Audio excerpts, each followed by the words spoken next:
هاریکاری پشتوانی باول جلال طالبانی بو خوێندکارên پارێزگا سلێمانیە بەردەوامە و کەلوپەلên خواندنê û beşên navxwe û kerestîngermkirinê û nûşenkirina xandûngehan û beşên navxwe li ser rastbarda Bavel Celal Talabanî berdewam e. Xwendkarên zank û peymangan li duhokê vî karî pêngaveka baş ji bo pêşvebirina prosa xwandinê dene xuya kirin. پێویستە دەرفەت بۆ قوتابیا ji bête danaj ber ku qutabiyên heyên yê rençberanê eyalê şehîd û pêşmergan e ku mehtacên jiyana xwe rojane pêpirve bin û hem sistemê xwe xwandinê jî hepî parê û malî bite eger kosa ku şet piştevaniyê sebkîtin û تقسيم روزانه خوي خواندن سب كيتن فدي بيتا بشتافانيا كاباش جبو قطابيان جبر كو قطابيان همي قطابيان باريوان يا اوبريه باشنينا وهندا قطابي هنا جدر في باجيري قسطازان كويت كان جبو خواندن خولا ورا فدي بيتا بشتافانيا كاباش بو قطابيان ما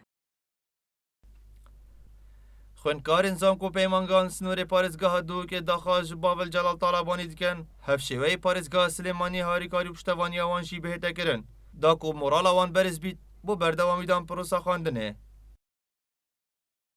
مصرفا کل زان که تیتا کرن و الملزمات خارنک به تشتاق به او هر بوسا یا چون هاتن یعنی گله کی یعنی گویی تعداد هوا بس باشه انه مثلا که گویی اشتراک و گویی در مال بهنه بلاف کردن یعنی چه گله کی باشه بو قطابیا دبردام سر خواندن و استوای خواندنش زیاده تر دست خوشی سرگ باویلیت کم بو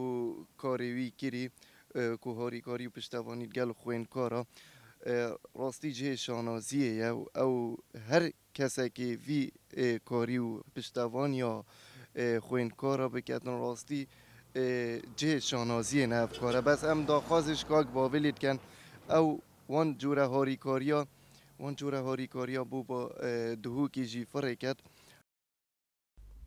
دهت ازانین کو پشتی کمبونên Bavel Celal Talabanî digel nûnerên xwendkarên Silêmaniyê ekser hata serxet û harîkarî pêşkêş û xwendkarên Silêmaniyê kirin.